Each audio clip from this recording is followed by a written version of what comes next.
El libro de Samuel. Dos libros que realmente son uno y que todo el tiempo he estado leyendo mal. La idea es explicar por qué y cómo es que se debe leer. Y ese va a ser el video de hoy. Espero que ya tenga tu café en la mano, tu chocolate o tu lápiz y papel y pueda escuchar lo que vamos a hablar. Conversemos. El libro de Samuel es un solo libro. Aunque conseguimos en la Biblia primera y segunda, que no es la forma correcta de decirlo, sino primer libro de Samuel y segundo libro de Samuel. Fue dividido cuando en los concilios se estaba haciendo el canon bíblico para determinar cuáles serían los libros que serían los llamados libros revelados, que es el concilio, canon. A lo que me refiero son estas reuniones que se hicieron, que hicieron teólogos para poder llegar a la conclusión de cuáles eran los libros que cumplían con toda la evidencia espiritual, ética, moral, aparte de teológica, también científica, para considerarlo un libro revelado. Así llegamos a tener 66 libros. Volvamos al tema. El libro de Samuel, para poder entenderse, hay que ir buscando al personaje escondido. No sé si han visto esos libros donde dicen, ¿dónde están los personajes? ¿O dónde está ese personaje? Eso es lo que conseguimos con el libro de Samuel. ¿Dónde está Jesús? Cuando leemos el libro de Samuel, encontramos a Jesús a través de todo el libro de Samuel. Y cuando lo encontramos podemos hacer una adecuada interpretación de qué es lo que quiere decir la Biblia o Dios para este momento. Lo primero es que el libro de Samuel comienza con la historia de Samuel. El contexto es en el contexto del libro de Jueces. O sea, Samuel está en el tiempo en el cual no había un rey en Israel, sino jueces, que eran autoridades dispuestas por Dios. El Espíritu Santo venía sobre ellos y cumplían una misión específica y hasta ahí. En este caso podemos recordar, tenemos un video aquí en este canal sobre el libro de los jueces. Pueden ir a verlo después de este o darle pausa, verlo y volver. Pero vamos al tema. Cuando vemos el libro de los jueces, encontramos todo un contexto en el cual nace nuestro profeta Samuel. Y Samuel, a lo largo de ese primer libro, en la primera parte de este libro, comienza a destacarse como un profeta, como un estadista y a la vez como un guerrero. Era el representante. ¿Qué tenía él de diferente a los demás jueces? Bueno, era el juez que cumplía con su misión a través de todo Israel. Muchos jueces dirigían una porción de tierra o una tribu, pero en el caso de Samuel dirigía toda la nación de Israel. ¿Qué pasó? Cuando ya Samuel está viejo, ya podemos entender su nacimiento, podemos entender su transcurso a través de su niñez, donde Dios lo usa para poder amonestar a los líderes religiosos de ese tiempo. Y aquí conseguimos la primera pista para conseguir a Jesús. Samuel está representando a Jesús porque él amonesta, él abre la palabra de Dios a los líderes religiosos, igual como lo hizo Jesús. En el libro de Lucas lo encontramos, que abre la palabra y les pone a los ancianos, a los sacerdotes, dentro del mismo templo. ¿Qué más podemos conseguir?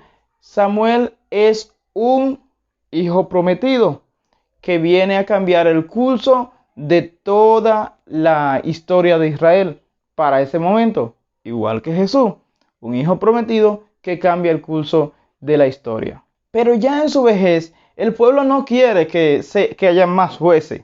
Estaba establecido desde el tiempo de Moisés que debería haber un juez, y ese juez entonces iba a ser el líder hasta que llegara otro. Pero dice el pueblo, no, nosotros ya somos un pueblo grande, somos un pueblo autóctono, nosotros queremos, exigimos rey. Y le dice Samuel, si ustedes quieren rey, déjenme decirles que ese hombre será corrupto, terminará siendo corrupto y le tomará a las mujeres, usará su poder en contra del pueblo y además abusará de los impuestos.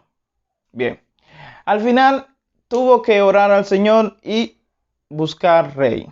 El rey viene siendo Saúl. Y ahí entramos a la segunda parte del primer libro de Samuel. Saúl, un joven tímido, introspectivo y con falta de estima. Y este joven inclusive se escondió en el momento de tener la oportunidad de ser coronado. Él se escondió porque entendía que no debía ser coronado. Tenía muy baja estima. Entonces, de este personaje podemos conseguir a Jesús. Sí, él está representando a Jesús cuando es la pieza desechada y vino a ser rey. ¿Dónde lo vemos? ¿Qué estaba haciendo Saúl cuando se encontró con Samuel? Buscando mulas. Así, literalmente. Estaba buscando mulas. La mula de su padre. Es como, ay, este niño está muy inquieto, este niño está es como medio torpe. ¿Qué hacemos con él? Bueno, mándalo a buscar mulas. Algo similar. Entonces, Dios le da una palabra a través de Samuel a Saúl, que es la mía favorita de todo el libro, y es, cuando venga el Espíritu de Dios sobre ti, haz lo que tenga en mano. Eso nos recuerda cuando vino el Espíritu Santo sobre Jesús en forma de paloma y entonces pudo comenzar su ministerio. Ahí encontramos también referencia a Jesús. Y tomando esto como paralelo, podemos entender claramente ese texto bíblico. Sigamos caminando.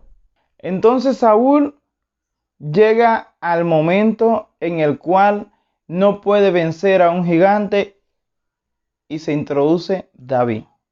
Ahora comenzamos a ver la vida de David, no el reinado de David. En este primer libro de Samuel solamente veremos todo el inicio, la introducción de la historia de David de mano de Dios hacia el pueblo de Israel. David, ¿dónde nos representa a Jesús? Bueno, es el que más.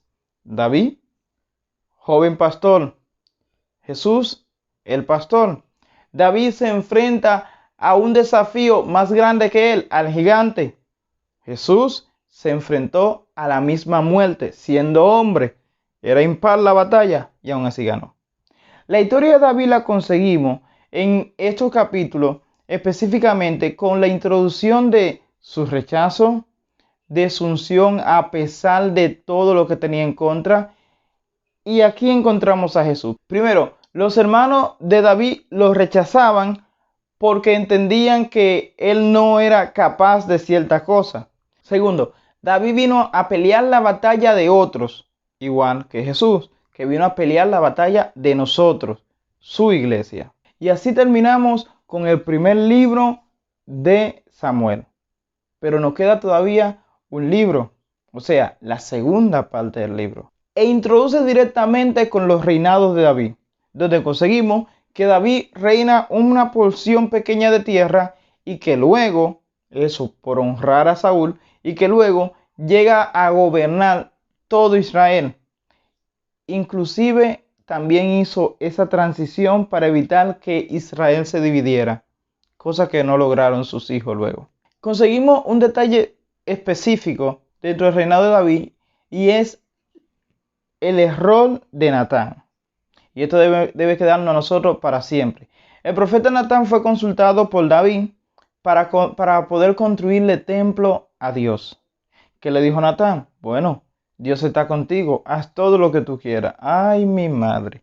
Cuando llegó Natán a su casa, Dios le dijo, no, ese no es mi consejo. Dile a David que él no puede construirme templo porque su mano está llena de sangre. Él ha sido un guerrero que ha matado a muchas personas. Dile que no. Paréntesis.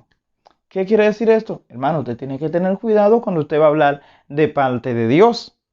Porque tal vez es su emoción que está hablando. Y por otro lado, hermano, usted tiene que tener cuidado cuando alguien con mucha fama y con mucha autoridad habla de parte de Dios y confirmar con Dios si esa palabra viene de él. Cierro paréntesis. A David le fue prometido, ya pasando a la segunda parte de este libro, a David le fue prometido que el cetro no le sería quitado, directamente aludiendo al mismo Jesús, que es príncipe, rey eterno, rey de reyes y señor de señores. Ahí volvemos a encontrar a Jesús. Además, encontramos a Jesús ejerciendo poder sobre todas las emanaciones, porque David pudo influenciar a las emanaciones con Dios, cosa que no logró Salomón. Esa es otra historia. ¿Logró acabar el trabajo de Moisés y de Josué? Sí, porque Todavía habían filisteos en la tierra cuando David vino a gobernar. ¿Ustedes saben lo que es eso? Aquellos que no fueron destruidos en el tiempo que debieron ser destruidos y que fue por mandato de Dios para que todo quedara según su voluntad, aún estaban en la tierra y David tuvo que acabar ese trabajo que estaba a media. Claro, era un pecador como todos nosotros, pero se dejó guiar. Recuerden que su corazón era conforme al de Dios, dicho por el mismo Dios. Así que si quieren en algún momento entender los libros bíblicos del Antiguo Testamento y principalmente estos dos libros que realmente son uno, te aconsejo que vaya tras donde está Jesús.